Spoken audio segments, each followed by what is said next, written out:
Friends उसके बाद आपने इसके कवर को उठा के इसकी जालियों को बाहर निकाल लेना है और फिर एक यहाँ पेच और एक यहाँ, इन दोनों पेचों को भी खोल लेना है। उसके बाद फ्रेंड्स ये हमारा ऊपर वाला टॉप जो इससे अलग हो चुका हुआ है, इसको बड़े आराम से प्यार से हमने बाहर निकाल लेना है इस तरह। इसके ऊपर वाली साइड पे 3 लॉक होते हैं, वो लॉक आपने यहां से इस तरह छुड़वा लेने और इस कवर को निकाल लेना है। हमारे एसी का टॉप कवर हमने ऊपर से उतार दिया हुआ है। अभी हम इसको सर्विस करने के लिए रेडी हैं, लेकिन सबसे मेन मसला एसी मैकेनिक इसे नीचे उतार के फिर सर्विस करता है, लेकिन अगर वो यहाँ लगे लगाए कोई सर्विस कर दे तो शायद आप उसे इतने पैसे नहीं दें। वो लगे हुए एसी को सर्विस नहीं करेगा, वो इसके नट पेच यहाँ से खोलेगा, इन पाइप्स को खोलेगा, इसको नीचे उतारेगा, इसको वॉश करेगा, धोएगा, दोबारा फिर वो इसके नट लगाएगा और दोबारा इसको दीवार के साथ अटैच करेगा ताकि उसका बिल भी बढ़ सके। हमें इस नीचे उतार के सर्विस करवाने की बिल्कुल भी कोई जरूरत नहीं है। लेकिन इस वक्त मसला ये है कि अगर हम यहाँ इससे पानी से वॉश करेंगे तो पानी हमारा नीचे गिरेगा, नीचे फर्श पे गिरेगा, वो ठीक नहीं है। लेकिन मैं आपको एक तरीका बताता हूँ, उससे पानी भी नीचे नहीं गिरेगा और हमारा एसी सर्विस भी हो जाएगा। आपने सबसे पहले जो मैंने आपको लिक्विड बना के दिखाया है, जिसमें मैंने सर्फ और हार्पिक मिक्स किया है, एसी की विंग्स के नीचे यहाँ ये वाला एक चैनल होता है इस तरह, ये प्लास्टिक का चैनल होगा।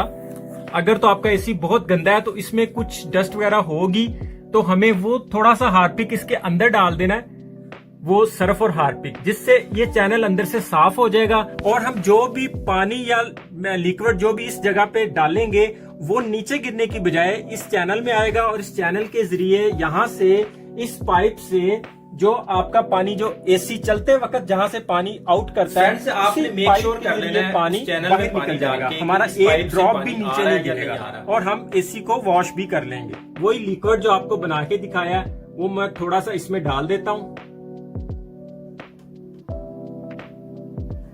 और ये मेरा जो पाइप मैंने लगाया हुआ है इसके ड्रेन के लिए, इसके आउट वाले के लिए हम जाके देखते हैं कि इसमें से वो निकल रहा है या नहीं निकल रहा।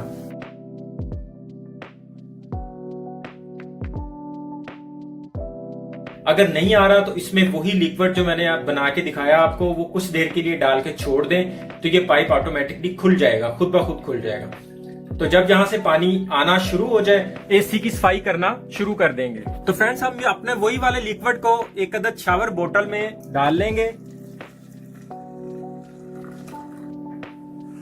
नरम वाले ब्रश से इसके अगर ऊपर डस्ट आई हुई है तो इससे डस्ट हटाएंगे, लेकिन आपने ये ध्यान में रखना है कि ब्रश को कभी भी ऐसे नहीं मारना, जिस तरफ इसके विंग्स होते हैं ना उस तरफ इसको ब्रश को मारना है। अभी हम अपने इस स्प्रे को इसकी विंग्स के ऊपर कर देंगे।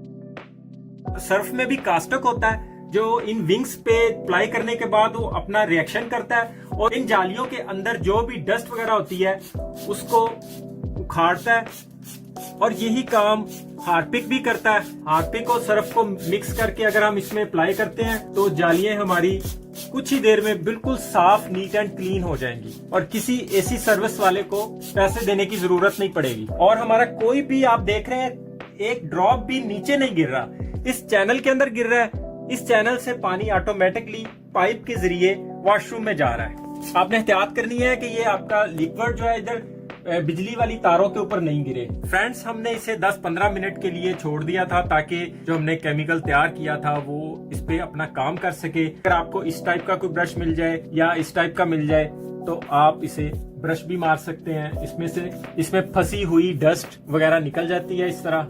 फ्रेंड्स मैं आपको बड़ी जिम्मेदारी से ये बात कहना चाहता हूँ कि जो सर्विस करने वाले मैकेनिक हजरात वो सिर्फ और सिर्फ आपके एसी को नीचे उतारने के ही पैसे चार्ज करते हैं, नीचे उतार के धोने के, जबकि वो ये यहाँ पे लगा हुआ भी धुल जाता है। और मैं रिकमेंड करूंगा कि जब भी आप कमरे की सफाई करते हो तब आपका एसी बंद होना चाहिए। एसी चलता होगा तो जितनी डस्ट उड़ेगी वो डस्ट दोबारा फिर इसके अंदर जाएगी, इसको एसी अपने अंदर खींच लेगा और इसमें डस्ट फिर इकट्ठा हो जाएगी। अगर आप सीजन में इसकी जालियों को हफ्ते में एक बार उतार के वॉश करते हैं, धो के लगाते हैं, तो इसमें डस्ट फिर ज्यादा वाली इकट्ठी नहीं होगी, ये जल्दी गंदा नहीं होगा। और ये जरूरी नहीं है कि जब आप इसको गर्मियों के स्टार्ट में ऑन करें तो ही ये वाली सर्विस करें, आप इसको गर्मियों के मिड में भी कर सकते हैं जब आपको लगे कि इसकी एयर ठीक से नहीं आ रही। और मैं आपको ये भी साथ साथ बताता जाऊं कि आपको एसी को सर्विस करने की जरूरत कब पेश आती है। वो सिर्फ और सिर्फ उस वक्त पेश आती है जब आपका एसी ये एयर थ्रो कम दे रहा हो, यानी इस जगह से आपका एसी कम थ्रो कर रहा हो, एयर थ्रो कम दे रहा हो, उस वक्त आपको इसकी जरूरत पड़ती है। अदरवाइज इसका कूलिंग के साथ कोई लिंक नहीं है, कूलिंग तो इन पाइप में ही चलनी है। तो इसको क्लीन करने का, इसको साफ करना इसलिए जरूरी है कि यहां से एयर क्रॉस हो सके। आपकी एयर की, आपके ब्लोअर की क्रॉसिंग अगर कम हो जाती है तो डेफिनेटली आपको कूलिंग भी कम मिलेगी।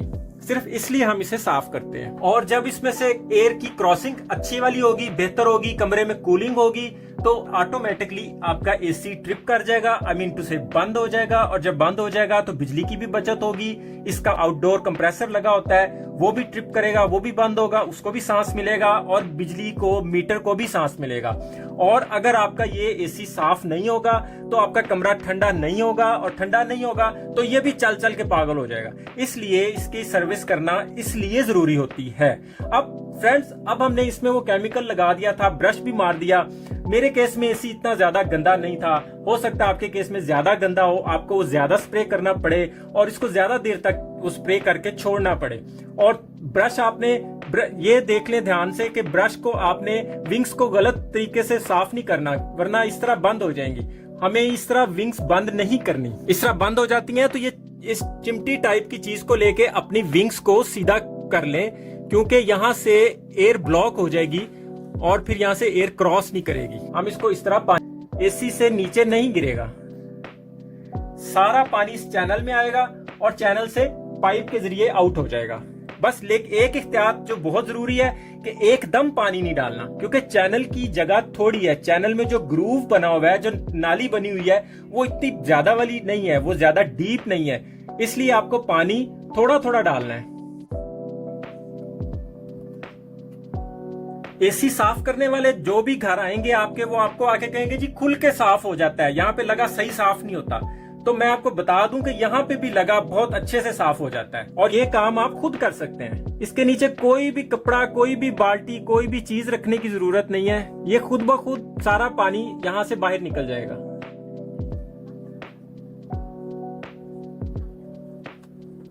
फ्रेंड्स, इस वक्त हमारा एसी बेहतरीन सर्विस हो चुका हुआ है। अगर आपको लगता है कि आप अंदर से जालियां अभी बंद लग रही हैं तो आप इसको ब्लोअर यूज कर सकते हैं। मेरे केस में मुझे ब्लोअर की भी जरूरत नहीं है, आप करना चाहें तो कर सकते हैं। जो इसका ब्लोअर होता है, हाँ, उसमें आप यहाँ से ब्लोअर मार सकते हैं, उसमें जो डस्ट होगी वो इसी के जरिए ही बाहर निकल जाएगी। फ्रेंड्स, आप देख रहे हैं इस टाइम हमारे केमिकल की वजह से इसकी जालियां कितनी क्लीन और पाइप कितने चमकदार हो गए हैं। ये बिल्कुल क्लीन हो चुका है, बिल्कुल साफ हो चुका है। अब हम ये इसका आउटर को वैसे ही जैसे उतारा था पकड़ेंगे। अगर आप इसे, ये गंदा है तो इसे धो लें, अगर धोने की जरूरत नहीं लग रही तो इसे हम उसी तरह ही दोबारा फिट कर देंगे। इस बार फ्रेंड्स हम इसे नीचे से लगाना शुरू करेंगे।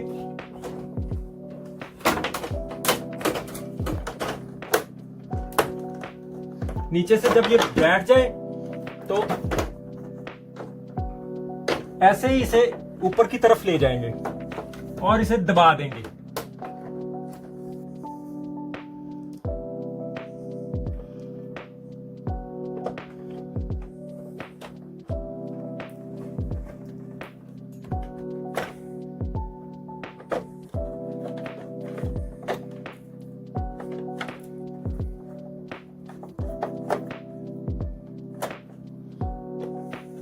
फ्रेंड्स, जो हमने इसके कवर उतारे थे उसी तरह हम इसके कवर यहां वापस लगा देंगे और हम इसकी अब जालियों को वॉश करके लगाएंगे। सो हमने थोड़े से टाइम में घर में ही इसे सर्विस कर लिया। इंडोर